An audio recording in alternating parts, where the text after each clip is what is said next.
नमस्कार। अंतर्राष्ट्रीय खबरों के हमारे इस खास कार्यक्रम में आपका स्वागत है। मैं हूं चंद्रशेखर जोशी। इस कार्यक्रम में हम आपको इस वक्त की बड़ी अंतर्राष्ट्रीय खबरें बताते हैं, साथ ही दो बड़ी खबरों पर विशेषज्ञ के साथ चर्चा भी करते हैं। आज हम अमेरिका के राष्ट्रपति ट्रंप द्वारा पुतिन को दी गई चेतावनी और पाकिस्तान में पतंग के खौफ पर चर्चा करेंगे। लेकिन आइए सबसे पहले आपको दिखाते हैं इस वक्त की अंतर्राष्ट्रीय हेडलाइंस। सत्ता संभालने के बाद ट्रंप प्रशासन में दिखा भारत का महत्व। अमेरिकी विदेश मंत्री और एनएसए ने की सबसे पहले विदेश मंत्री डॉक्टर एस जयशंकर के साथ द्विपक्षीय बैठक। वहीं क्वाड देशों की बैठक में स्वतंत्र, मुक्त और समृद्ध हिंद प्रशांत पर हुई चर्चा। अमेरिकी राष्ट्रपति डोनाल्ड ट्रंप की यूक्रेन में संघर्ष खत्म न करने को लेकर रूस के राष्ट्रपति पुतिन को चेतावनी। कहा, बातचीत से इनकार की स्थिति में रूस पर लगाए जाएंगे नए प्रतिबंध।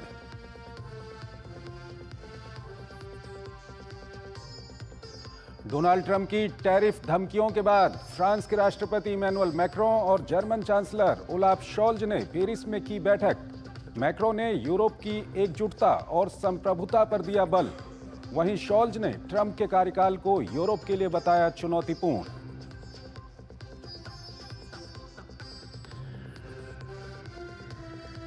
यूएन प्रमुख एंटोनियो गुटेरेस ने ईरान को अमेरिका के साथ संबंधों को सुधारने पर दिया जोर। परमाणु हथियार के लक्ष्य को त्यागने का किया आह्वान। आईएईए प्रमुख ने कहा, यूरेनियम संवर्धन के लिए तेजी से कदम बढ़ा रहा है ईरान। इजराइल ने लगातार दूसरे दिन वेस्ट बैंक के जेनिन में सैन्य अभियान चलाकर मारे छापे। 10 आतंकियों को मार गिराने का दावा। वहीं तेल अवीव में एक संदिग्ध ने चाकू से हमला कर 4 लोगों को किया घायल।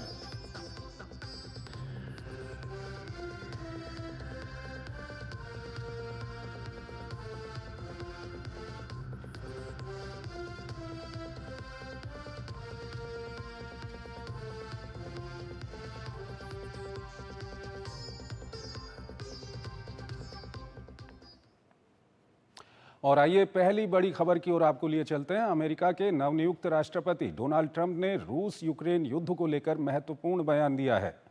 ट्रंप ने कहा कि पुतिन या तो बातचीत के लिए आगे आएं, नहीं तो प्रतिबंध झेलने को तैयार रहें। हालांकि ट्रंप ने पुतिन के साथ अपनी अच्छी ट्यूनिंग होने की बात कही। वहीं ट्रंप ने यूक्रेन को सैन्य मदद देने के मुद्दे पर भी फिर से विचार करने की बात कही। ये रिपोर्ट देखिए। पद संभालते ही ताबड़तोड़ फैसले लेकर दुनिया को हैरान करने वाले राष्ट्रपति डोनाल्ड ट्रंप ने रूस यूक्रेन संघर्ष खत्म करने को लेकर पुतिन को चेतावनी दे दी है। कार्यभार संभालने के बाद अपनी पहली प्रेस कॉन्फ्रेंस में ट्रंप ने कहा कि पुतिन या तो बातचीत के लिए आगे आएं, नहीं तो प्रतिबंध झेलने के लिए तैयार रहें। ट्रंप का यह बयान उनके वादे के उलट है, जिसमें कहा गया था कि पद संभालते ही दोनों देशों के बीच जारी संघर्ष को खत्म करा देंगे। दोनों देशों के बीच शांति स्थापित करने के लिए अमेरिका पुतिन के साथ बातचीत को तैयार है। उन्होंने यूक्रेन में जारी संघर्ष के लिए अपने पूर्ववर्ती शासन को जिम्मेदार ठहराया। हालांकि यूक्रेन को सैन्य मदद देने के मुद्दे पर डोनाल्ड ट्रंप ने फिर से विचार करने की बात कही। ट्रंप ने यूरोपीय यूनियन पर अमेरिका की तुलना में यूक्रेन को कम वित्तीय सहायता देने का आरोप लगाया। पश्चिमी एशिया में जारी संघर्ष का भी जिक्र करते हुए उन्होंने कहा कि उनके कार्यकाल में इजराइल हमास संघर्ष भी नहीं होता, क्योंकि उनके कार्यकाल में ईरान काफी कमजोर था। पुतिन के साथ मेरी ट्यूनिंग अच्छी है। अगर मैं पहले राष्ट्रपति होता तो रूस यूक्रेन पर कभी हमला नहीं करता। ऐसा कभी नहीं होता। पुतिन ने बाइडेन का निरादर किया है। बहुत स्मार्ट है वो। अमेरिकी राष्ट्रपति ने संबोधन में अपने पिछले कार्यकाल का हवाला देते हुए पुतिन के साथ अच्छे संबंधों का जिक्र किया। ट्रंप के मुताबिक संघर्ष में दोनों देशों को भारी नुकसान पहुंचा है, जिसकी वजह से जेलेंस्की भी शांति वार्ता की मेज पर आना चाहते हैं। उन्होंने कहा कि जल्दी उनका प्रशासन जेलेंस्की और पुतिन से बात करेंगे। दरअसल ट्रंप के पिछले कार्यकाल में दोनों देशों के रिश्ते काफी संतुलित थे। रूस पर 2016 में राष्ट्रपति चुनाव को ट्रंप के पक्ष में करने का आरोप लगा था, क्योंकि ट्रंप ने रूस के पक्ष में कई मौकों पर अधिक समझौतावादी रुख अपनाया था। उनके प्रशासन के दौरान व्लादिमीर पुतिन के साथ कई हाई प्रोफाइल बैठकें भी हुई थी। 2018 में हेलसिंकी में आयोजित शिखर बैठक के बाद ट्रंप द्वारा पुतिन की सार्वजनिक प्रशंसा किए जाने पर रूस के प्रति सहानुभूति का आरोप लगाया। 2020 में हथियार नियंत्रण समझौता पर रूस के साथ नई स्टार्ट संधि बातचीत शुरू हुई, जो 2021 में समाप्त होने वाली थी। दरअसल शपथ ग्रहण से पहले रूस के राष्ट्रपति पुतिन ने भी शर्तों के साथ संघर्ष रोकने की इच्छा जताई थी। ट्रंप को दिए अपने बधाई संदेश में पुतिन ने कहा था कि संकट के मूल कारण को खत्म करना रूस की प्राथमिकताओं में शामिल रहेगा। बहरहाल पद संभालने के बाद ट्रंप के तेवर इस बार भी कुछ अलग अंदाज में दिख रहे हैं। प्रशासनिक आदेश जारी कर ट्रंप ने जितनी सख्ती कनाडा और मेक्सिको पर दिखाई है, उतनी शायद चीन और रूस के खिलाफ नहीं दिख रही है।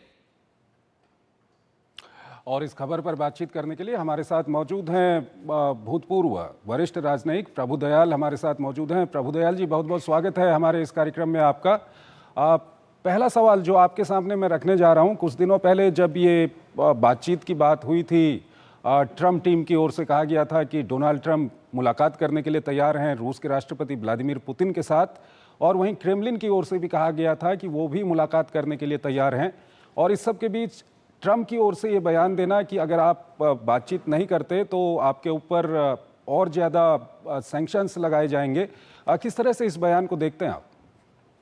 देखिए, डोनाल्ड ट्रंप ने ये अपने कैंपेन में ही कहा था कि अगर वो राष्ट्रपति बनेंगे तो वो इस युद्ध को रुकवा देंगे। अब राष्ट्रपति पद का जो पद उन्होंने संभाला है, उसके बाद उनसे उम्मीद लगाई जा रही थी कि भाई उन्होंने जो ये कहा था युद्ध रुकाने के बारे में, उसके संदर्भ में वो क्या कर रहे हैं। तो अब ट्रंप ने ये कहा है कि वो पुतिन के साथ किसी भी समय मिलने के लिए तैयार हैं, लेकिन साथ ही ये भी कहा है, जो धमकी के तौर पर देखा जा रहा है, कि अगर यूक्रेन मामले को लेकर पुतिन बातचीत के लिए टेबल पर नहीं आएंगे तो रूस पर प्रतिबंध लगाए जाएंगे। देखिए, ट्रंप और पुतिन के जो रिलेशंस हैं वो अच्छे रहे। ट्रंप ने खुद कहा कि उनकी पुतिन के साथ ट्यूनिंग अच्छी है, लेकिन इस संदर्भ में ये कहना कि रूस पर प्रतिबंध लगाए जा सकते हैं अगर वो बातचीत करने के लिए नहीं तैयार हुआ, तो ये साफ तौर पर जाहिर करता है कि ट्रंप हर तरह से अब कोशिश करेंगे कि जो उन्होंने वादे किए थे उस पे वो खरे उतरे। देखिए, पुतिन ने भी ये कहा है, शी जिनपिंग के साथ उन्होंने एक वीडियो कॉल में कहा कि वो तैयार हैं समझौते के लिए, लेकिन रूस के हितों को भी ध्यान में रखना होगा, रूस के हितों का भी ख्याल करना होगा। तो जहां तक राष्ट्रपति ट्रंप का बयान है, ये कैंपेन में उनके दिए गए वादों के ही आगे बढ़ाने की बात है। और साथ ही साथ उन्होंने ये कहा कि देखिए, रूस जो है उसकी आर्थिक स्थिति अच्छी नहीं है, रूस को ये युद्ध महंगा पड़ा है और रूस बहुत खतरे के दौर पे गुजरेगा अगर युद्ध को उसने नहीं रोका। तो हर तरह से अगर आप देखें तो ये जो प्रेसिडेंट ट्रंप का बयान है वो रूस को एक चेतावनी दे रहा है और रूस को संकेत दे रहा है कि अमेरिका जो है वो सख्त रुख अपनाने के लिए तैयार है अगर रूस की तरफ से ये संकेत नहीं आए कि वो टेबल पे बैठ के अमेरिका के साथ ये समझौता करे कि किस तरह से ये यूक्रेन वॉर को रोका जाए। प्रभुदयाल जी, यहाँ पर इसका एक पहलू ये भी है कि डोनाल्ड ट्रंप ने ये भी कहा कि जब उनसे पूछा गया कि आप अमेरिका जिस तरह से यूक्रेन को सपोर्ट करते आया है, इस पर आप क्या कुछ कहेंगे, तो उनका कहना है कि एक बार फिर वो इस बारे में सोचेंगे। तो इसको आप किस तरह से देखते हैं? देखिए, डोनाल्ड ट्रंप ने तो ये भी कहा कि अगर वो राष्ट्रपति होते तो ये युद्ध शुरू ही नहीं होता जी। उन्होंने इस तरह से ये जाहिर किया कि वो जो बाइडेन एडमिनिस्ट्रेशन था उसकी पॉलिसीज की वजह से ही ये युद्ध शुरू हुआ और अभी रुकने ही नहीं पा रहा है। तो इशारा अगर आप देखें तो इस बात पे है कि अमेरिका से जो मिलिट्री असिस्टेंस यूक्रेन को दी जा रही है, इतनी ज्यादा वेपन्स की सहायता जो अमेरिका यूक्रेन को दे रहा है, उसी से ये युद्ध चलता जा रहा है। तो मेरे विचार में डोनाल्ड ट्रंप यूक्रेन को भी ये संकेत दे रहे हैं कि वो इस तरह की वेपन सप्लाईज को जारी रखने के पक्ष में नहीं है, और मेरे विचार में वो हर तरह से संकेत भेजेंगे, मैसेजेस भेजेंगे कि ज़ेलेंस्की युद्ध को रोकने के लिए जो उनसे कहा जाएगा उसको, उन शर्तों को मानने के लिए तैयार हो। यानी कि उन्होंने पुतिन को भी संकेत दिए हैं और ज़ेलेंस्की को भी संकेत दे रहे हैं और देते आएंगे। मेरे विचार में अगर युद्ध रोका जाए तो ये विश्व के लिए अच्छा है, यूक्रेन के लिए भी अच्छा है, रूस के लिए भी अच्छा है। प्रभुदयाल जी, ये तभी मुमकिन है, देखिए तभी मुमकिन है जब दोनों साइड समझ लें कि उनके पास कोई और चारा नहीं है, उन पे दबाव डाला जाए, और डोनाल्ड ट्रंप जो है वो उन पे दबाव डाल रहे हैं। प्रभुदयाल जी, ये भारत की ओर से भी ये लगातार कहा गया था कि आप बातचीत कीजिए, और भारतीय जो प्रधानमंत्री नरेंद्र मोदी हैं वो रूस के राष्ट्रपति से भी मिले थे, यूक्रेन के राष्ट्रपति से भी मिले थे, तो बातचीत और डिप्लोमेसी पर काफ़ी उस वक्त पर जोर दिया गया था। अब यहाँ पर सवाल ये आता है कि आज रूस और यूक्रेन के बीच में युद्ध जिस जगह पर पहुँच गया है, ये जगह बातचीत और डिप्लोमेसी के लिए कितनी मुफीद है ये जगह? देखिए, प्रधानमंत्री मोदी जी ने तो बार बार ये कहा कि this is not an era of war, और वो राष्ट्रपति पुतिन से भी मिले और ज़ेलेंस्की से भी मिले। लेकिन देखिए, हम तो यूक्रेन को हथियार नहीं दे रहे। जहां से हथियार आ रहे हैं, अगर वहां से कोई कदम उठाए जाएं कि हथियार अब बंद हो, तब यूक्रेन पे दबाव पड़ सकता है।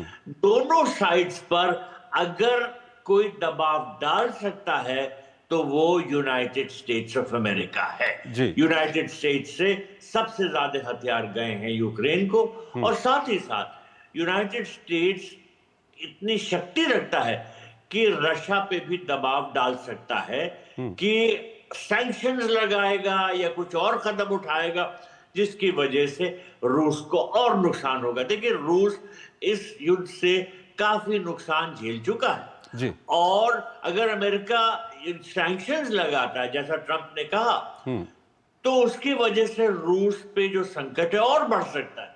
तो अमेरिका एक ऐसा देश है जो कि ये पीस डील ला सकता है और दबाव डाल सकता है दोनों साइड्स पे। हमने तो सुझाव दिया, हमने तो दोनों को राह दिखाने की कोशिश की, लेकिन देखिए, हम तो यूक्रेन को हथियार दे नहीं रहे जैसा मैंने कहा, और हम क्या कह सकते हैं प्रेसिडेंट पुतिन को कि हम आप पे सैंक्शन लगाएंगे? हम तो ऐसा नहीं कर सकते। अमेरिका की रिस्पॉन्सिबिलिटी है, अमेरिका की वजह से ही ये युद्ध इतना आगे बढ़ा है, और अगर अमेरिका चाहे तो वो इस युद्ध को रोक सकता है। ट्रंप अच्छा कहते हैं जो वो बार बार ये जिक्र करते हैं कि वो युद्ध को रोकेंगे, और पूरा विश्व चाहता है कि डोनाल्ड ट्रंप अपने किए वायदे पर खरे उतरे। प्रभुदयाल जी, एक अंतिम सवाल यहाँ पर आपसे जानना चाहते हैं। बातचीत की जो बात हो रही है, ये पिछले 2-3 महीने से ये बातचीत की जो बात है ये कुछ ज़्यादा ही हो रही है, और ऐसे में हमने देखा कि चाहे रूस के विदेश मंत्री सर्गेई लावरोव हों या उसके अलावा क्रेमलिन की ओर से जो बयान आते हैं या खुद रूसी राष्ट्रपति जो बयान देते हैं, वो कहीं ना कहीं ये कहते हैं कि बातचीत होनी चाहिए और बातचीत से ही इसका हल निकल सकता है। लेकिन क्यों हमने यूक्रेन के राष्ट्रपति की ओर से ये बातचीत पर जोर देने की जो बात है ये ज़्यादा सुनी नहीं है? देखिए, मेरा मानना है कि अगर ये युद्ध रुकना है तो रूस ये शर्त लगाएगा कि ज़ेलेंस्की को हटना पड़ेगा, और ज़ेलेंस्की तो इस बात को मानने के लिए तैयार नहीं होंगे। देखिए, इस तरह के समझौतों में बहुत पेचीदगी जाहिर होती है, बहुत पेचीदगी देखने को आती है।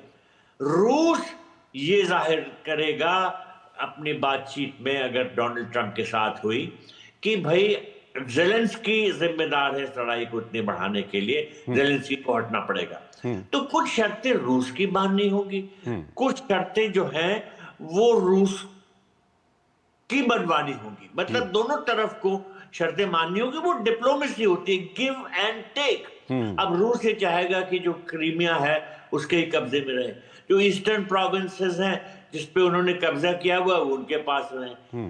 और क्या फ्यूचर डिसाइड करता है? देखिए, शायद ये एक वायबल ऑप्शन होगा कि ये जो ईस्टर्न प्रोविंसेस हैं इनको इंडिपेंडेंट डिक्लेयर कर दिया जाए या किसी तरह से ऑटोनोमस डिक्लेयर कर दिया जाए। मतलब रूस की भी थोड़ी सी बात रखी जाए। लेकिन जब तक यूक्रेन को हथियार देना बंद नहीं करता अमेरिका, इस युद्ध को बंद करना भी मुमकिन नहीं होगा। ठीक है प्रभुदयाल जी, यहाँ पर ये देखना बहुत महत्वपूर्ण ये देखना होगा कि आने वाले दिनों में जो कूटनीति है वो कितना कदम आगे बढ़ा पाती है, ये काफी महत्वपूर्ण होगा देखना। और भारत क्या पूरी दुनिया चाहती है कि ये युद्ध रुके और इस युद्ध रुके और बातचीत और डिप्लोमेसी से इसका समाधान निकले। प्रभुदयाल जी हमारे साथ बने रहिएगा, एक और विषय है उस पर अभी हम आपसे बातचीत करेंगे, लेकिन यहाँ पर एक छोटा सा ब्रेक लेते हैं।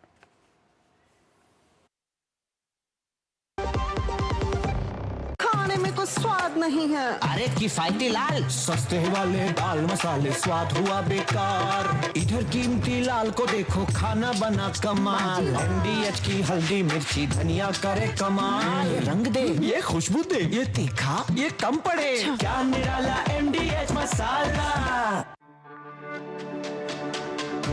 मेरी पसंद, मेरी पसंद, मेरी पसंद, मेरी पसंद,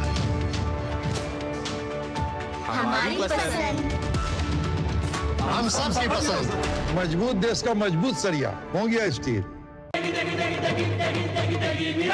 MDH की देगी मिर्च, देगी मिर्च का तड़का, अंग अंग फड़का। MDH की देगी मिर्च।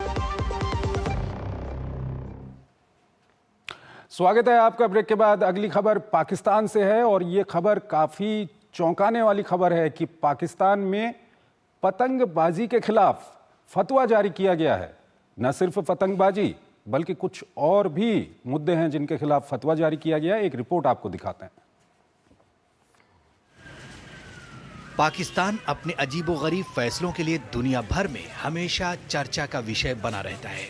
आपको भले ही सुनने और पढ़ने में ये अजीब लगे, लेकिन पाकिस्तान में पतंग उड़ाने, बाइक को एक पहिए पर चलाने पर और हवाई फायरिंग को गैर इस्लामी करार दिया गया है। बता दें कि वसंत त्योहार पर पतंगबाजी पाकिस्तान के कई शहरों में एक लोकप्रिय परंपरा रही है।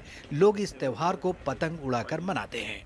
लाहौर के दारुल इफ्ता जामिया नईमिया की ओर से पुलिस विभाग से मशवरे के बाद इस संबंध में फतवा भी जारी कर दिया गया है। फतवे में कुरान की आयतों और हदीस का हवाला देते हुए कहा गया है कि ये तीनों चीजें करना अपराध है और इस्लाम के अनुसार भी ये हराम है। इसी कड़ी में पाकिस्तान के सबसे अधिक आबादी वाले पंजाब सूबे की विधायिका ने भी पतंग उड़ाने पर स्थायी रोक लगाने के लिए एक नया कानून पारित किया है। इस कानून के तहत पतंगबाजी करने वालों और पतंग बनाने के लिए कड़ी सजा और भारी जुर्माने का प्रावधान किया गया है। राज्य सरकार के मुताबिक पतंगबाजी के कारण होने वाले हादसों के मद्देनजर ये बैन लगाया गया है। नए कानून के अनुसार पतंग उड़ाने पर 3 से 5 साल की कैद और 20 लाख पाकिस्तानी रुपए का जुर्माना हो सकता है। पतंग और मांझे के निर्माताओं के लिए ये सजा और भी कड़ी है, जिसमें 7 साल तक कैद और 50 लाख रुपए तक का जुर्माना शामिल है। संशोधित कानून में पतंग उड़ाते पकड़े गए नाबालिगों के लिए विशेष दंड का भी प्रावधान किया गया है। पहली बार अपराध करने पर उन पर 50,000 का जुर्माना लगाया जाएगा। दूसरी बार अपराध करने पर 1 लाख का जुर्माना लगाया जाएगा। तीसरी बार अपराध करने पर किशोर न्याय प्रणाली अधिनियम 2018 के तहत सजा दी जाएगी, जिसमें कारावास भी शामिल है। वहीं अब इस कानून के जरिए प्रतिबंध का दायरा लाहौर से बढ़ाकर अन्य शहरों तक किया जा रहा है। हालांकि सरकार ने जब ये फैसला लिया उसके कुछ दिन बाद ही पंजाब में बसंत उत्सव होना है। ऐसे में सरकार पर यह इल्जाम भी लगाए जा रहे हैं कि यह फैसला हिंदू अल्पसंख्यकों के हितों की अनदेखी करता है और उनके प्रति भेदभावपूर्ण दिखता है। हालांकि सरकार इस फैसले का बचाव करती दिख रही है और इसको लागू करने के पीछे पतंग उड़ाने के दौरान मांझों से होने वाले हादसों पर रोक लगाने को उचित ठहरा रही है।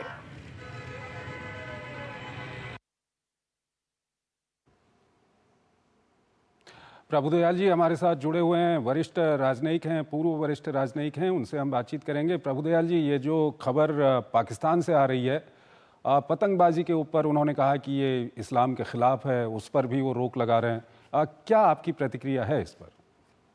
देखिए, ये जो कार्रवाई की जा रही है, जो वहां पर ये नया कानून बनाया गया है जिसके तहत पतंगबाजी पे हर तरह के रोक लगाए जाएंगे और पतंग उड़ाने वालों को 3 से 5 साल की जेल की सजा दी जाएगी या 20 लाख पाकिस्तानी रुपयों के जुर्माना दिया जाएगा, या शायद दोनों हो सकते हैं साथ साथ।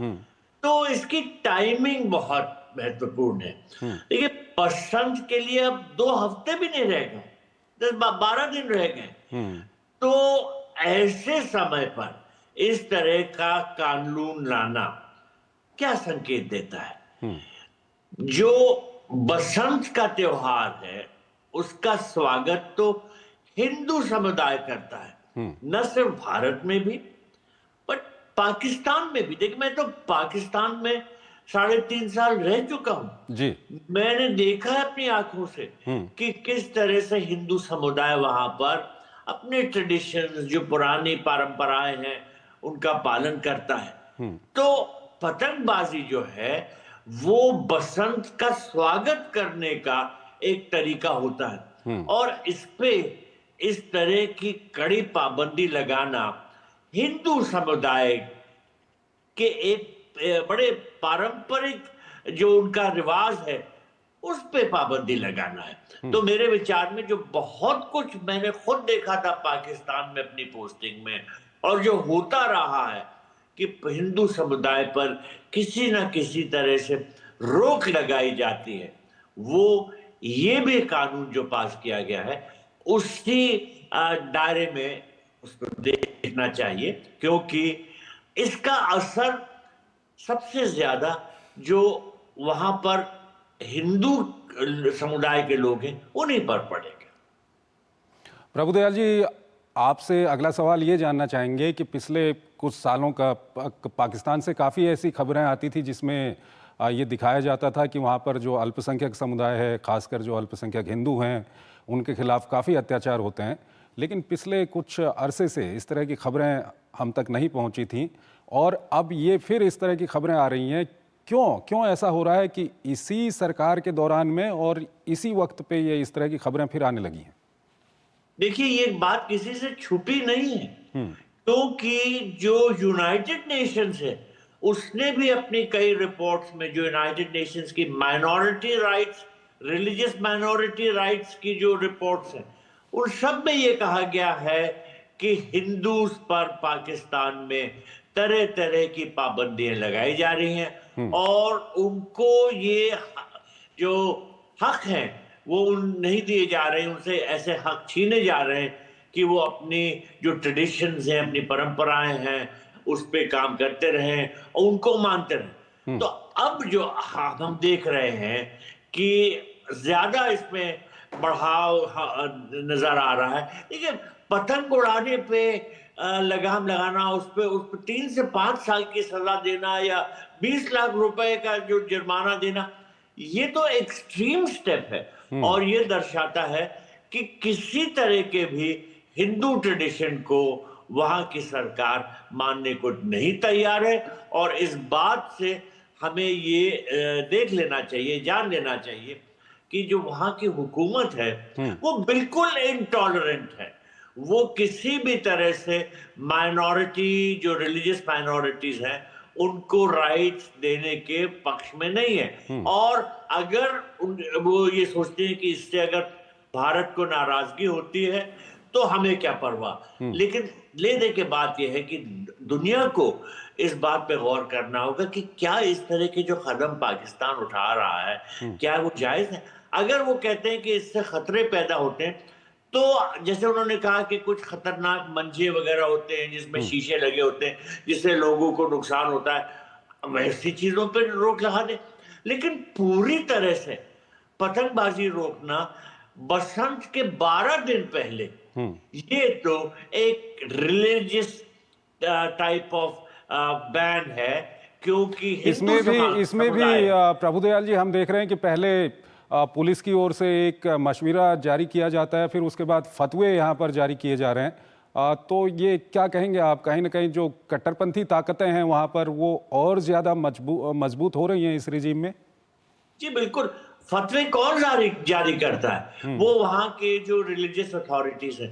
तो साफ साफ मैं ये कहूँगा कि जो रिलीजियस एक्सट्रीमिस्ट है, इस्लामिक एक्सट्रीमिज्म है, वो पाकिस्तान में और जोर पकड़ता जा रहा है, और जो हिंदू समुदाय का हक हर तरह से छीनने की कोशिश की जा रही है। अगर वो बसंत का त्योहार भी पतंग उड़ा के नहीं सेलिब्रेट कर सकते हैं तो पाकिस्तान को लानत।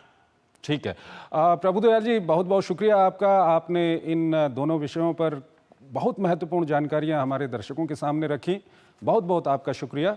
और इस कार्यक्रम को हम यहीं पर समाप्त करते हैं, लेकिन जाते जाते आपको छोड़ जाते हैं आज की कुछ और महत्वपूर्ण और बड़ी अंतर्राष्ट्रीय खबरों के साथ। आप हमारी पूरी टीम को इजाजत दीजिए। नमस्कार। ट्रंप प्रशासन के कार्यभार संभालने के बाद वॉशिंगटन द्वारा भारत को दिए जाने वाले महत्व को दर्शाते हुए अमेरिकी विदेश मंत्री मार्को रूबियो और राष्ट्रीय सुरक्षा सलाहकार माइक वॉल्ज ने भारत के विदेश मंत्री एस जयशंकर के साथ द्विपक्षीय बैठकें की। इस बातचीत में क्षेत्रीय और व्यापक वैश्विक मुद्दों पर विचार विमर्श हुआ। डोनाल्ड ट्रंप के अमेरिका के राष्ट्रपति पद की शपथ लेने के बाद क्वाड देशों के विदेश मंत्रियों की बैठक हुई। इसमें भारत के विदेश मंत्री डॉक्टर एस जयशंकर, जापान के ताकेशी वाया और ऑस्ट्रेलिया की विदेश मंत्री पेनी वोंग शामिल हुए। मेजबानी अमेरिका के नए विदेश मंत्री मार्को रूबियो ने की। बैठक में स्वतंत्र, खुले, स्थिर और समृद्ध हिंद प्रशांत क्षेत्र को सुनिश्चित करने के विभिन्न आयामों पर चर्चा हुई। अमेरिकी राष्ट्रपति डोनाल्ड ट्रंप की टैरिफ धमकियों के बाद फ्रांस के राष्ट्रपति इमैनुअल मैक्रों और जर्मन चांसलर ओलाफ शॉल्ज ने पेरिस में बैठक की। इस दौरान मैक्रों ने कहा कि अमेरिका में डोनाल्ड ट्रंप की वापसी के बाद फ्रांस और जर्मनी समेत यूरोप को एकजुट, मजबूत होकर अपनी संप्रभुता पर और बल देना होगा। वहीं जर्मन चांसलर ने डोनाल्ड ट्रंप के अमेरिकी राष्ट्रपति पद के कार्यकाल को यूरोप के लिए चुनौतीपूर्ण बताया। हिजबुल्लाह को बड़ा झटका लगा है। हिजबुल्लाह के एक टॉप लीडर शेख मोहम्मद अली हमादी की हत्या कर दी गई है। हमादी को लेबनान के बेका जिले में उनके घर के सामने ही अज्ञात हमलावर ने गोली मार दी। बता दें कि FBI को भी हमादी की तलाश थी। वह 1985 में वेस्ट जर्मन प्लेन को हाईजैक करने के मामले में वांटेड था। फ्रांसीसी जांच मजिस्ट्रेटों ने युद्ध अपराधों, विशेष रूप से नागरिकों पर जानबूझकर हमला करने के मामले में संदिग्ध सलामतीता के लिए अपदस्थ सीरियाई नेता बशर अल असद के खिलाफ गिरफ्तारी वारंट जारी किया। यह आदेश फ्रैंको सीरियाई नागरिक सलाह अबू नाबूर के मामले की जांच के हिस्से के रूप में जारी किया गया, जो 7 जून 2017 को सीरिया में बमबारी में मारा गया था।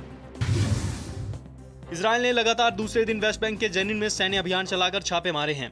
इसमें इजराइल ने 10 आतंकवादियों को मारने का दावा किया। वहीं इजराइल के तल अवीव में आतंकी हमला हुआ। एक आतंकवादी ने यहां चाकू से हमला कर 4 लोगों को घायल कर दिया। इजरायली पुलिस के मुताबिक आतंकी अब्देल अजीज कदी मोरक्को का नागरिक है। अमेरिका के कई दक्षिण राज्य भीषण बर्फबारी से जूझ रहे हैं। मीडिया रिपोर्ट्स के मुताबिक इस तूफान की वजह से अब तक 10 लोगों की मौत हो गई है, जबकि 2100 से ज्यादा उड़ानों को रद्द कर दिया गया है। मिसिसिपी, अलाबामा, फ्लोरिडा, जॉर्जिया और लुइसियाना समेत कई राज्यों ने इमरजेंसी की घोषणा कर दी है। संयुक्त राष्ट्र महासचिव एंटोनियो गुटेरेस ने ईरान को क्षेत्र के देशों और अमेरिका के साथ संबंधों को सुधारने पर जोर देने को कहा। एंटोनियो गुटेरेस ने साथ ही ईरान से परमाणु हथियार के लक्ष्य को त्यागने का आह्वान किया। इस बीच संयुक्त राष्ट्र परमाणु निगरानी संस्था के प्रमुख राफेल ग्रेसी ने कहा कि ईरान यूरेनियम संवर्धन के लिए तेजी से कदम बढ़ा रहा है।